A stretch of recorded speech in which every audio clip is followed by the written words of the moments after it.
Testing, 1, 2. Yeah, it works. Thank you, Bilani, for the intro. Thank you. Good evening. How's everyone doing? Can I just get a woohoo? That side, I didn't hear it. Woohoo! All right, cool.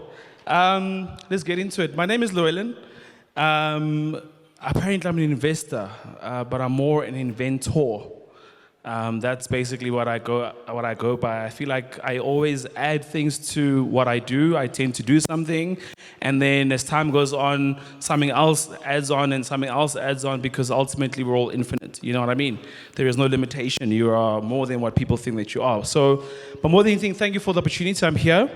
I'm here basically today to share a couple of things with you today. And before I carry on, I'd like just people to just take out your phones and just switch on your voice recorder. The things that I've learned and that I've kind of come across are very ancient in terms of in their nature. The lessons came very painful, and they can and will change a life or two today. And it's very important that you tend to write things down or hold things or record them on your phone if that matters to you. But yeah, I've had a very interesting journey. I have, I failed my way to success. I have basically been through a whole lot of things that people don't want to talk about, and every single person has a journey. Every single person has something that they have to aspire and grow and basically manifest into, you know what I mean? And, I've always been somebody where since I was younger, and it's very weird for me today because my mom is here and it's the first time she hears me speak ever. So I'm nervous because she's here. I think I should have invited her, but it doesn't matter. But I've always been a person who was always creating and, solving problems when I was younger. I was always a person who kind of grew up just looking at things differently, Especially when I grew up, I was a kid. My name is Llewellyn. People were like, do you have a black name? I'm like, nah, dude, I'm Llewellyn. Went with Louis, so I was always weird. My first language was Afrikaans, so I could never speak any other language, So eventually I had to learn things as time went on. So I was always just this weird kid, But it was a blessing. I basically, as time went on, created things from primary school. I mean, I was making money at grade 8. I sold marbles. Mom bought me marbles at like 10 Rand. I think I sold them at like 80 Rand, and I got home with 100 Rand notes, I think, when I was in grade 2. And Mom was like, where did you get this money? I was like, yeah, but I bought sweets, and there's like leftovers for you. It was one of those situations, and she took me home. We went to the child who bought the marbles. We went home. We went to his house to give the money back, and my mom was like, okay, what's wrong with this kid? I mean, the marbles were 10 Rand. How did you tend to multiply? It was more about telling the story, And as time goes on, running a couple of businesses in high school and primary school and varsity, I ended up graduating with an economic science degree at Wits. Even though I hated it, I got kicked out once or twice at Wits. I did law, I did engineering, I was at UJ, I did a stint at VC. I've been through it all, you know what I mean? But in my final year of studying, we were partying a lot at the time, the Rosebank days, and it was a matter of drinking a lot Thursday to Sunday. That was what we did. The one day on a Sunday, we went out, and man, it was like, sure, like we're going out. And the next morning, I had class, Macroeconomics 3. And I woke up in the morning, and I was like, this is 2012, August. And I woke up in the morning, and I was, for the first time in my life since birth, hungover, right? And I woke up and I was like, yo, bro, like, what is this? Like, explain to me, where does this come from? And, I had the idea, and a lot of people tend to think that when you get your big idea, it's because it finds you sitting there one day and then boom, eureka moment comes through. But actually, it's when you can be trusted with the small, the big can find you, right? And it's a matter of being faithful. And as time went on, I had the idea to create a product that helps people with the hangovers because I struggled with that problem at the time, And I went to Dis-Chem and I saw that they had pulls and they had all these cans. And I was like, but nothing in the market exists that's cool, that's like classy, that's like, for me. Like, I'm going to the clubs, I'm going to these places, I'm going to the casinos, I'm going to the hotels. Why is there nothing that's cool? And so years later, trial and error, 6 years later, we've created a product that is world-class. We have literally launched in Cape Town 2 months ago. We are getting requests to export in Australia, to London, Europe, the US. It is the world's first premium anti-hangover shooter, and it's called Lohokla, right? If you read Lohokla backwards, it spells alcohol. And it has natural ingredients. You tend to mix it with water, still sparkling water in the night, before you sleep, or sometimes when you wake up, because obviously people tend to drink and then they forget, but it helps alleviate those symptoms. But it's also quite a natural drink, because it basically has ginseng, Korean ginseng. It has vitamin B6, B12. It's got turmeric, sage. You've got pectin. All these ingredients are things the body actually needs. So it's also becoming a natural alternative to energy drinks. And the restaurants in Joburg and Cape Town are starting to use it now as a virgin cocktail mixer. We're calling it gourmet virgin cocktails infused with Lohokla. And it was very funny because last year, was it this time when we had the showcase at Gold River City? I was, I don't know where Ed is. He's somewhere here. I don't know where he is. So there's Ed, right? So I told Ed about it. I was hounding him. I was like, Ed, you need to get this product in Tohosa, whatever the case was. And Ed was the person who kind of orchestrated the events that got to a point where the product ended up being in store at Norman Goodfellows. And I'd like to thank him for that, because that was something that changed my life. Through that, I met Candy, I met Haley, I met Rebone. It was one of the craziest times of my life last year. But here it is, it's in store, Joburg, Cape Town, Norman Goodfellows. And before I finish talking, everyone's gonna be getting one of the small, tiny bottles. So you'll get it outside after everything is done. And then I'm gonna show you guys the ad before I'm done speaking. The ad is pretty cool. We really went big with it. We recorded the ad in like 8 different languages. We got the lady who did the Cell C ads. We flew her in. Cell C, for yourself. You know what I mean? We got her in. We put on the ad. It's next level. Because the thing is, we're afraid to think big in this country, and that's what we had to do with it. But more than anything, that was my journey. The company that I'm a CEO and founder of is called the Genie Group. The Genie Group is built on a philosophy called Create Magic. Because I believe and I found that I've got a gift, and I've seen that when people are around me, they tend to create, they tend to become who they really are, they tend to present their best selves to me, and I had no idea this was happening. And I don't think it's more of a gift. I think you create a platform for people to come to you and they relate to your journey, and they're like, oh my goodness, you're doing this, I also have something that I want to do. And that's what we do as human beings. We tend to forget our power sometimes, but that's what we do. But more than anything, the Genie Group is not a company where people come and apply with a CV and you work for. No, it's a company you come to with an idea. And we all help each other build their idea, because people came to help me build my idea. And I started to see that, okay, cool, eventually you build a network pool, you build a funding pool, you build money, you create things. And so the whole thing is that everybody has magic. And every single person has to basically release a certain kind of magic towards the world. That's what the world needs. And a magic trick by its very nature is something that's like, wow, it's like, oh my God, what is this, And so that's what the company is. So it's more, I've built a company around who I am. Lohokla was a result of the mindset of the Genie Group, basically creating magic. It was my first magic. It's a company that's here 2-3 years from now, sell it over to Diageo, Coca-Cola, or AB InBev. That's my plan. But through that, my journey wasn't just about creating a product. And this is the part that becomes very interesting for me, because it wasn't about producing the fruits, it was about understanding the roots for me. Because I was sent here on a mission to help people cut the time it takes them to understand who they are, right? And as a result of that, I created a philosophy which is called the Mastery Code. And it's nothing new, it's just I have studied and researched ancient knowledge.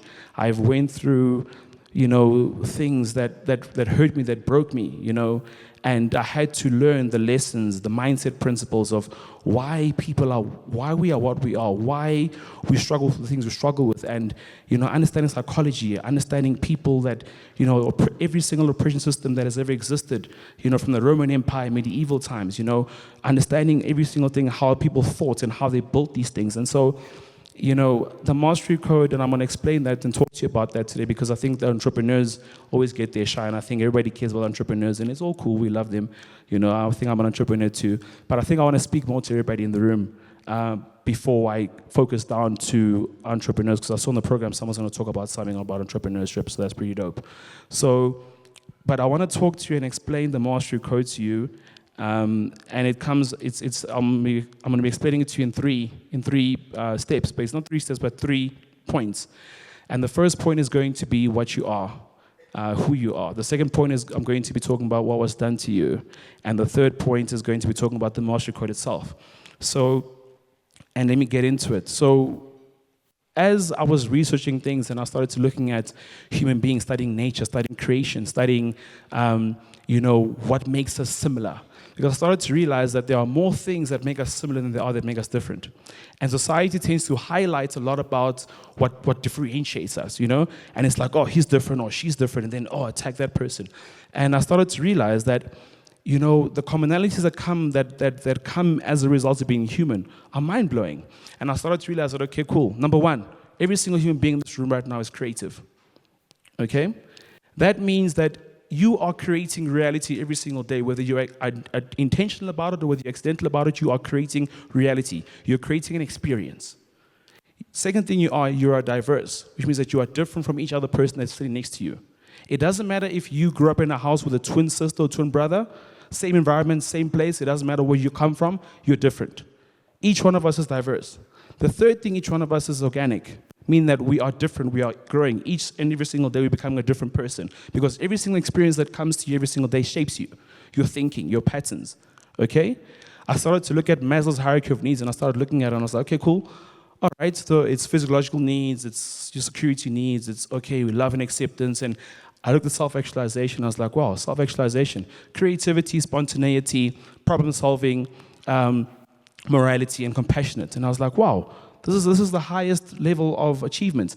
But everything that is in that block of self-actualization is everything we were as children, which makes sense. Because when you're a child, you don't worry about rent. You don't worry about, oh no, Emma, do I have food, do I have shelter? Your parents fed you, everything was done, so you were free. You were operating at the fullest potential of who you are, right? And so you look at it and you're like, okay, that makes sense, I see now. So the whole journey is about going back to that childlike state. You look at people, and there's a saying that says that a creative adult is a child that survived, right? And so you look at people that are entrepreneurs, that are doing whatever they're doing, you look at them and you're like, okay, cool. These are actually people that are just playing. Right? They just, companies and their passions end up being their toys right now. That's what's happening. Okay? And the whole journey is going back to that childlike state where you're passionate, where you're doing something to a point where you even ended up passing out. That's what being a child was about, And I looked at it and I was like, cool. Every single human being has got 6 basic needs after that. Number 1, certainty. Every person wants a certain level of certainty, security. Okay? Second thing that every single human being needs is variety. Everybody loves variety. But they don't really love them because variety comes in the form of problems. You need those too. The third thing every single human being needs is significance. You need to feel important. You need to feel like you matter, like you are here for something. The fourth thing is love. Whether you love somebody, you love someone, or somebody loves you, or someone or something loves you, that's what you need. The top 4 are called the needs of the personality. With these top 4, you'll be fine. You'll be successful. Hey, life will be great. But we missed out on the 2. The next 2 are called the needs of the spirit. And the needs of the spirit are growth, which means you need to be challenged, right? And the second need of the spirit is called expression, which relates to contributing to something greater than yourself. So the thing with us is that we get to a point where we've forgotten that we want to be happy, and we want to be happy, and happiness is what we strive for, but no one taught us how to be happy. And happiness it's a byproduct of the things that you do that fulfill you. Okay? And I actually got one more need of the personality, which is power. Every single person in this room desires a sense of power. And not power to say, oh, sit down and get up. But every single person craves power, which is, you want control over circumstances. Not money, not financial, whatever, but you need control of your circumstances. Okay? And I realized that, cool, these are our needs. This is who we are. And what makes us even more interesting is the fact that each one of us right now, for you to have existed right now, there's a 1 in 400 trillion chance of you existing. 1 in 400 trillion. Which means that you are here for something special. Whether you like to admit it or not, you're here for something special. There's something powerful that you were sent here for that you have to accomplish. Because 1 in 400 trillion chance, that's like, I mean, really. Right? And it hit me and I was like, man, okay, cool. Every single person that's here is a survivor. Every single person that you meet here, everyone is here smiling, we're looking good, we're feeling good and everything. But we don't know what people go home to. You don't know what I'm going home to. You don't know. But each one of us is a survivor. Each one of us was born to be resilient. That's what we are naturally. It's just that when we see entrepreneurs going through what they're going through, like, whoa, this guy, oh, hey, But that's our natural inclination. It's who we are. We are here to take on things. We took on lions. We took on freaking, I don't know, dinosaurs. You know what I mean? But that's what we are at our core. And I realized that each one of us here was sent here with gifts. That each person here is here to contribute to something greater than themselves. You have to. Each one has a gift. You know what your gifts are. Your gifts are not something that is some hidden situation. You know what you're good at. You know what you love doing. And the thing about gifts is that it doesn't belong to you. That was the most painful thing that I had to learn in my life. My gifts do not belong to me, they belong to people. A mango tree doesn't eat itself. It is there to produce fruit for everybody else. And if you don't find your gift, you are robbing us of something. Right? It's not about you. And so it gets me to, you'll clap now. I don't like talking about this stuff sometimes because it's real, but it's really things that like I have to get them out. And the next thing I want to get back to the sad part is what was done to us. So between 0 and 8, every single child, between 0 and 8, you have no conscious mind. All you have is a subconscious mind. Your subconscious mind is below. So your subconscious mind is there to record, and build your programming. So when you're born, it's like a springbok. A springbok must learn one thing and one thing before it does anything else. It must learn how to walk and run. So when you are born, the first thing you learn from is your parents, their behavioral patterns. You're learning about what they do, language, every single thing, because you are here to survive. You have to get to a point where you are self-sustaining. All right, that's what life demands of you. So because of that, you've got no conscious mind. So all you're doing between 0 and 8 is absorbing. And that is where you get your program, your religion, your patterns, your habits, who you are, your personality. Everything is created for you between 0 and 8. And if you end up being born in a family that is not functional at that moment in time and you go through a traumatic experience, it follows you for life. It scars you. Okay? So your programming determines who you are. I mean, the 16th century, churches knew this, and the Roman Catholics knew this. They said, give me a child until he's 8 and I'll show you the man. Because they know that programming determines who you're going to be going forward. And then from there, you were taken to an education system. You went to school. Everyone went to school, right? And I found out the word education comes from the Latin word educo, which means to bring from within. But I don't remember going to school and being taught how to bring anything out from within. I was taught how to remember, how to memorize things. So we went to the school system, and I did say we were diverse, but what did they do at school? We were all taught to we wore school uniform. And so all of us were the same, and we were wondering, oh my God, we're all the same. And so the whole system, the whole education system took us away from what we really are. It broke us apart. It took us to a point where we didn't understand what was going on with us. So we're going through life unhappy. We're wondering what's going on because we've almost been programmed in a way to deal with reality in a difficult way. Right? And then from there, I don't know what pass marking right now, but in my time, passing was 40%, I think, And 40% of the time, it didn't take a lot of effort. So you were taken from being this resilient person to only having to administer 40% worth of effort to pass. Then you go to life and try to give 40% effort to real life, and life is like, nah, fam. Nah. So that resilience was taught out of you because you had to operate at a low level. Okay?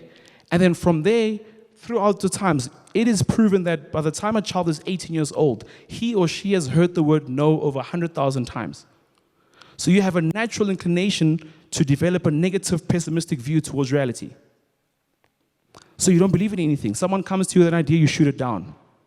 Why? Because you've been taught to not believe in yourself. You don't know who you are anymore as a person.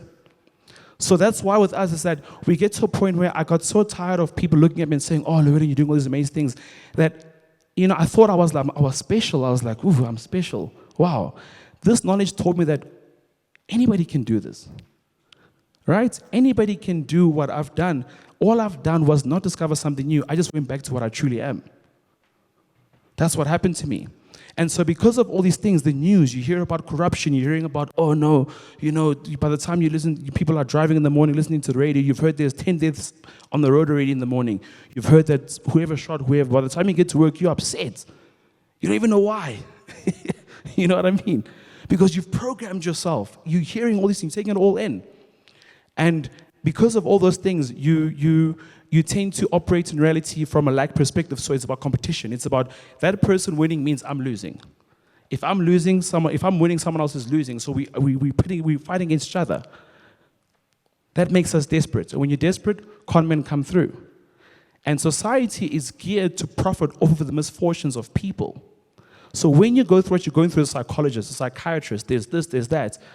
There's a divorce lawyer, there's this, because you do not know who you are. And not knowing yourself is expensive. All right? It's expensive. Because at that level, you get to a point where now you're trying to be happy. You're trying to get to a point where, you're trying to find something. You're trying to be happy and you don't understand how it works. There's this entrepreneur craze, there's that craze, there's that craze. And all of a sudden, it's the opinions of people that break you down. Someone's opinion of you bothers you. People don't like you, it bothers you. You know what I mean? You get to a point where now you're so broken down that now you're confused about it. And it's all results of programming, all results of what you've experienced in life, all things that you've been through. And so that was my thing. I had to broken down. I got to a point where I lost everything. I became nothing. I became lost. All my friends graduated, went to get all these amazing jobs, investment bankers, McKinsey, And I'm here with a stupid idea. Oh, now it's dope. But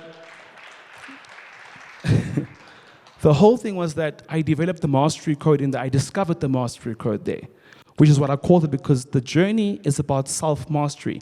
It's about not discovering anything new. It's about going back to who you really are. Okay? That's what it's about. It's about understanding, okay, this was who I was born to be, but this is what I was disconnected from. And therefore, the journey is that I must go back. Each person has a journey from Egypt that they must make to the promised land. And you must find your own promised land. That's how it goes. So the mastery code is basically going as a company that I've started right now. And I got to a point I was teaching, and I was booked to speak and I wanted to hear about the journey and, what's your entrepreneurial journey? And I got tired. And I was even telling Candy about this. And I was like, I'm tired of talking to people and they get high and then it goes. It lasts a day or two, because then your habits come in. Your habits kick in, And I was like, I need to create something. And so next year I'm starting my own seminars, because what I've learned I have to give out. It's not for me.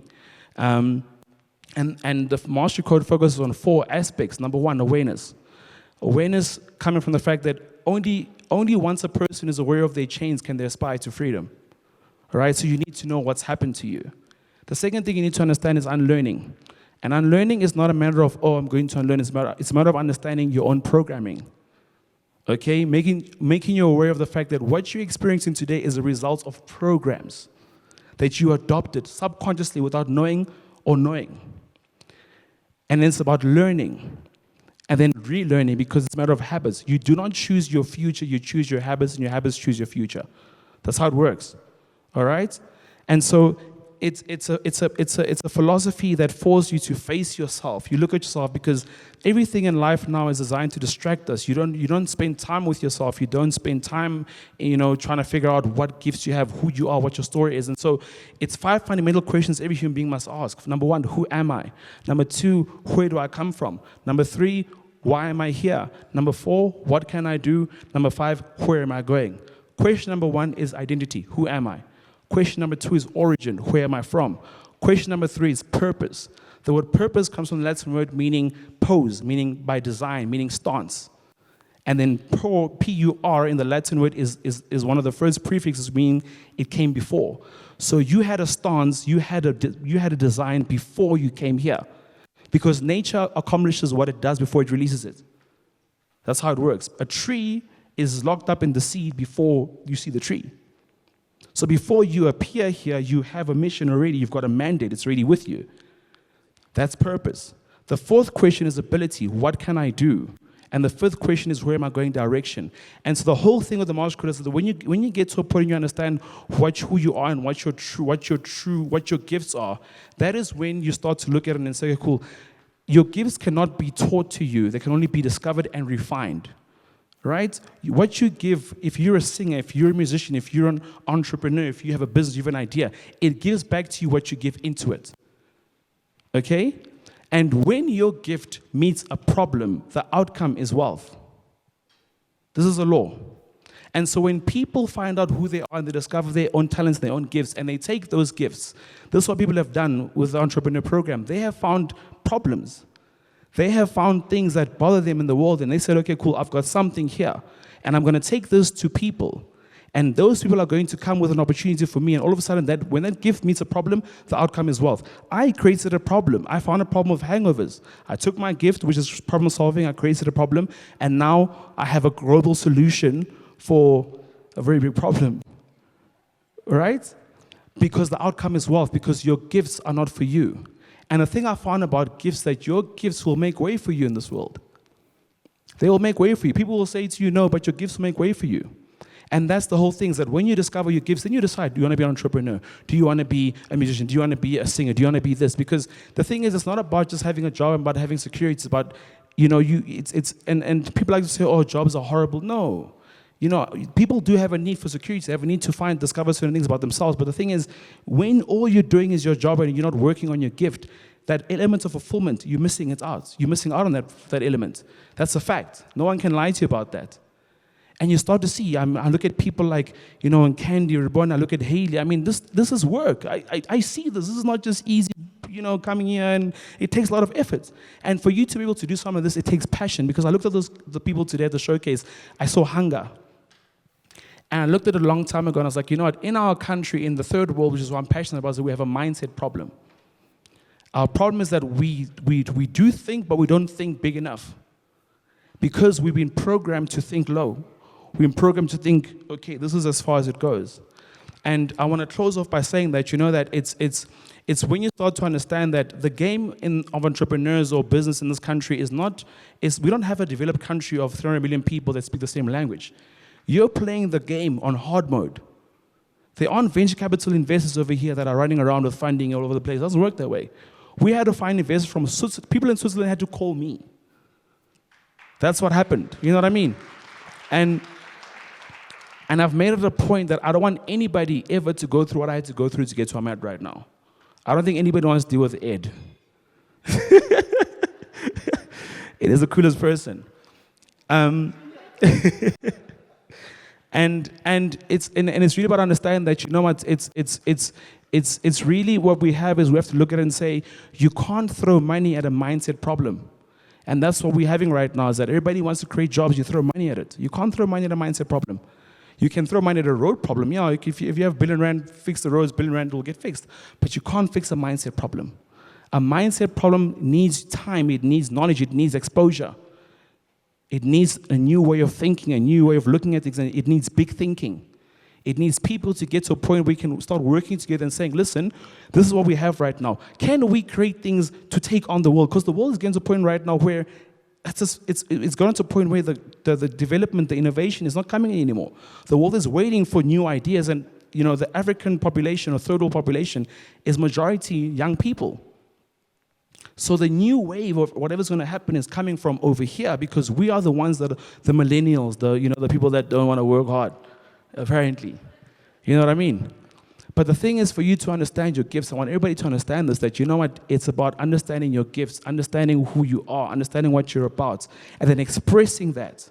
Because that is where you find your freedom. Every single gift, every single idea that you have is the embedded escape plan of the Spirit. All right? That whole thing that you've got inside of you, that's what keeps you going. That's what kept me going. I can't go 6 years going broken, losing everything in my life and thinking that I'm okay. No, it's because I had something that I had to release. And so before I play the ad for you now, I'm going to leave you with 2 quotes. I'm going to leave you with 3 books. And the first quote is something that I really hold very strong to. And it says, stop worrying about what other people think about you, and be sure that you think correctly about yourself. Stop worrying about what other people think about you and be sure that you think correctly about yourself. Please repeat after me. Stop worrying about what other people think about you and be sure that you think correctly about yourself. The next one is that your new life will cost you your old life. That's the price you have to pay. Anything you want to do in this life that's going to require you to do a new way of thinking, new way of doing things, your new life will cost you your old life. The books I want you to get, As a Man Thinketh by James Allen, number 1. Number 2, Paul Arden, Whatever You Think the Opposite. For all the entrepreneurs out there, especially the 10 Times Rule by Grant Cardone. And I just wanted to say thank you for the opportunity. Thank you for Candy. Thank you for Rebona. Thank you for Haley. Thank you for all the entrepreneurs at Tohosan, because what you guys have created is an opportunity. And every entrepreneur will know this, that when you are doing something that nobody believes you can do, any opportunity is a lifeline. You actually extend people's time by giving them an opportunity, because people have to report back to their lives. They must go back to their families and say, oh, mommy, or daddy, or whatever, I got an opportunity to talk, son. That gives someone a lifeline of a year or month. I don't know, that's not what it is. And people, this system that they've got here, the entrepreneur system, the entrepreneur program, is not there to save you or change your whole life. It's there to give you a platform to build yourself. It's not a matter of you must be, oh, no, I'm here now, oh, yeah, hey, let me just sit down and calm down. No. Never take anything for granted. Take every opportunity as what it is. Be grateful for everything, every single thing in your life. And just have fun with it, you know? Think big, be powerful, be dynamic. And so, so before I'm done here, when you guys are done, come outside, get a small bottle of Lahokla, enjoy it. There's a recipe for the perfect mix. I'm going to play the ad right now. And it's really powerful, and I want people to look at it and think it's dope, but if you hate it, it's fine. The story is about Pete, who goes out with his friends, and he has a meeting the next morning, and he basically is drinking, and the Lahokla helps him the next morning because he has a meeting in the morning. But thank you for everything. I hope I see some of you guys in my seminars next year. But before any clapping, watch the ad, then we can be done with that. So, the ad, Mr. DJ.